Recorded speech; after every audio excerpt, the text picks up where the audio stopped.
Herkese merhabalar arkadaşlar, ben Serdar. Bugün sizlerle birlikte bu videoda Amerika'daki yaşam masraflarımdan ve yaşadığım evden kısaca bahsedeceğim. Şimdi gelin hep birlikte videoya geçelim. Arkadaşlar öncelikle ilk giderim olan herkes gibi, ilk Amerika'ya gelen herkes gibi ilk giderim olan kiradan bahsedeyim. Benim burada kira tarifem iki şekilde uygulanıyor. Çünkü benim yaşadığım bölge yazlık bir bölge. Dolayısıyla patronumuz, ya ben çalıştığım yerin üst katında kalıyorum ve buradaki evlere göre, buradaki odalara göre biraz daha az kira veriyorum diyebilirim. Bize iki farklı tarife uyguluyorlar. Yaz tarifesi aylık $750. Her şey dahil buna, elektrik, ısınma vesaire hepsi dahil bu faturaya. Kış tarifesi ise aylık $250. Ancak burada şöyle bir şey var.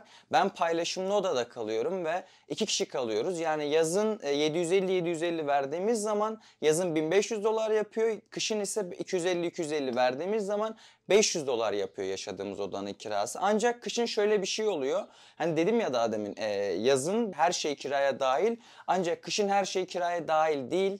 Kışın biz ekstra olarak elektrik ve ısınma ücreti de ödüyoruz ve bu ortalama değişkenlik göstermekle birlikte $100-130 arası oluyor. Bu ay $122 ödedim. Ocak ayında mesela $200 ödemiştim. 2 ay önce $110 ödemiştik. Dolayısıyla bu değişkenlik gösterdiği için $100-150 diyebiliriz ısınma masrafına.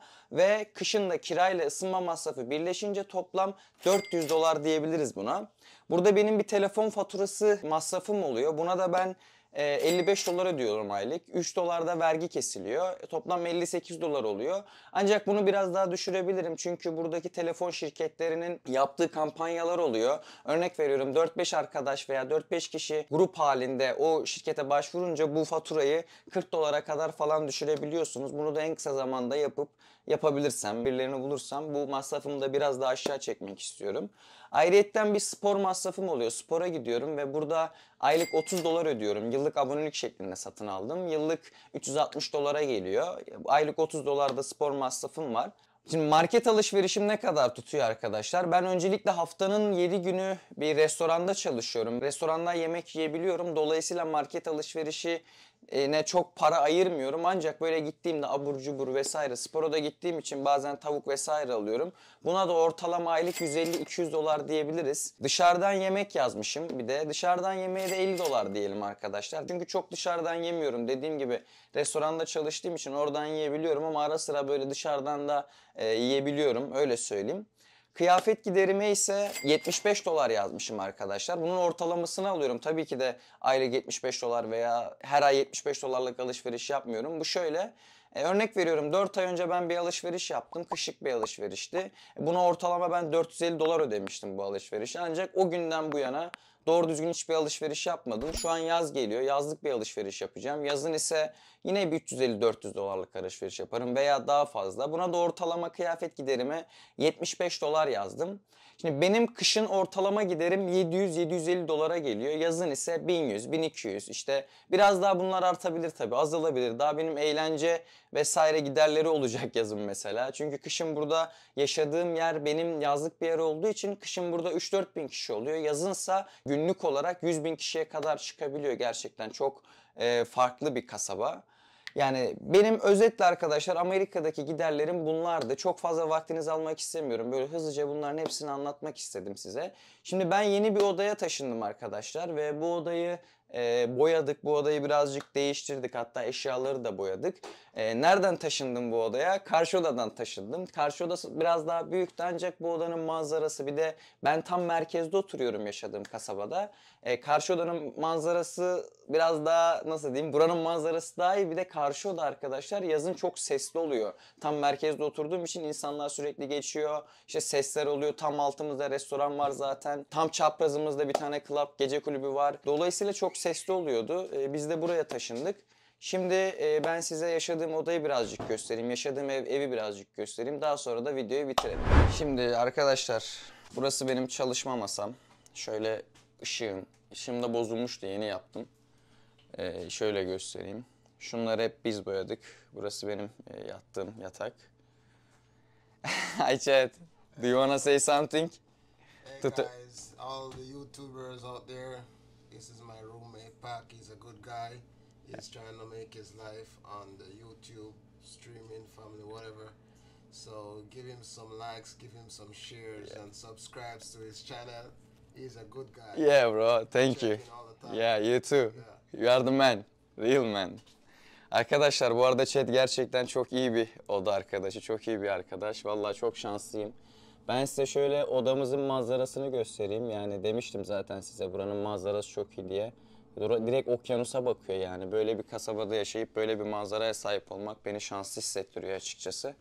Şunların çoğu benim acil video çekmek için burayı toplamıştım yani. Buradan sonra da işe gideceğim direkt. Hemen şöyle bir daha göstereyim arkadaşlar size. Yani güzel, tatlı bir oda. Amerika'da böyle çok yeni de geldim. Çok ekstra bir şeyler beklemiyorum. Burada duş alındı. Şeyi göstereyim ama arkadaşımız duş aldı. Yani çok ekstra bir muhabbeti yok buranın da arkadaşlar. Ama dediğimiz gibi yani bizim hayatsal ihtiyaçlarımızı karşılıyor. Şimdi burası arkadaşlar bizim yaşadığımız evde ekstra bir durum var. Şunu zaten direkt göreceksiniz. Burası oturma odası ancak böyle şeyleri görüyorsunuz burada. Şimdi bunlar nedir arkadaşlar? Bunları mesela ben paketlemiştim. İçinde bardaklar var. Burası restoranın ofisi olarak da kullanılıyor ve burada yaşamak için bu restoranda çalışmanız gerekiyor. Şuralar falan bayağı kötü biliyorum. Bunları hep bir örtü alıp kapatacaktım ancak hatta yeni bir koltuk bile alınabilir diye düşündük. Şurada birisi yatıyordu arkadaşlar. Kışın gelmişti ve kış sezonu olduğu için onunla bir tolerans göstermişlerdi. Oturma odasında yatmıştı. İhtiyacı vardı herhalde bilmiyorum. Arada nasıl muhabbetler döndü ancak. Burası bizim mutfağımız arkadaşlar. Hoş, tatlı. Şurada bir oda var. Hemen göstereyim. Biz burada 7 kişi kalıyoruz bu arada. Yani şöyle 4 kişilik bir oda. Yazın 3 tane work and travel öğrencisi gelecek buraya. Bir de bir kişi kalıyor burada. Toplam burada 4 kişi kalıyor arkadaşlar. Şimdi size şeyi göstereyim. Hani dedim ya burayı ofis olarak da kullanıyorlar. Burası bizim patronlarımızın ve müdürlerimizin kullandığı ofis. Burada işte restoranla alakalı çalışmalar yapıyorlar. Shiftleri düzenliyorlar vesaire vesaire. Şöyle size ön tarafını da göstereyim buranın hemen.